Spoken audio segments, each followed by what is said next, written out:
ఫైనల్‌గా అమాయక విద్యార్థులు బలిపశువులయ్యేటట్టున్నారు. ఎందుకంటే వాడెవడో అభిజిత్ దుప్కే గాడు ఉద్యమం చేస్తున్నాడు. మనందరం నిలబడాలి. మన సినిమాలో చూపెట్టినట్టు మనందరం ముందు నుంచుంటే అని వెళ్ళినటువంటి కొంతమంది అమాయకులున్నారు. వాళ్ళిప్పుడు బుక్ అవుతారేమో. ఎందుకంటే రాళ్ల దాడికి సంబంధించినటువంటి విజువల్స్ ఆధారం కేసులు పెట్టినప్పుడు మామూలుగా ఉండేవాళ్ళ జోలికి పోరు గాని రాయేసిన ప్రతి ఒక్కడు, పోలీసుల వ్యానుని ధ్వంసం చేసిన ప్రతి ఒక్కడు, పోలీసులు చొక్కా పట్టుకుని వీడియోలు తీసుకున్న ప్రతి ఒక్కడు రేపు పొద్దున కేసుల్లో ఉంటాడు.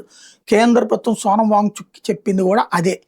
సామాన్య శాంతి కాముకులైనటువంటి విద్యార్థుల జోలికి పోము అని. అంటే అరాచకాలు చేసినోడిని ప్రతి ఒక్కడిని కూడా లోపల ఏస్తారు అన్నటువంటిది. అదే సందర్భంలో ఇప్పుడు ఫారినర్స్ ఎవరైతే వచ్చి ఈ ఉద్యమానికి మద్దతు ఇచ్చారో వాళ్ళని వీసాలు రద్దు చేసి వెంటనే డిపోర్టేషన్ చేయబోతున్నారు.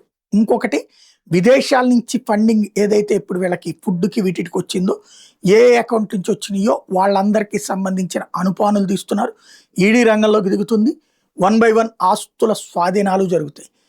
ఇప్పుడు ప్రస్తుతం ముందు ఈ గొడవని శాంతింపజేయటం. ఆ పైన సీన్‌లు చాలా మారతాయి.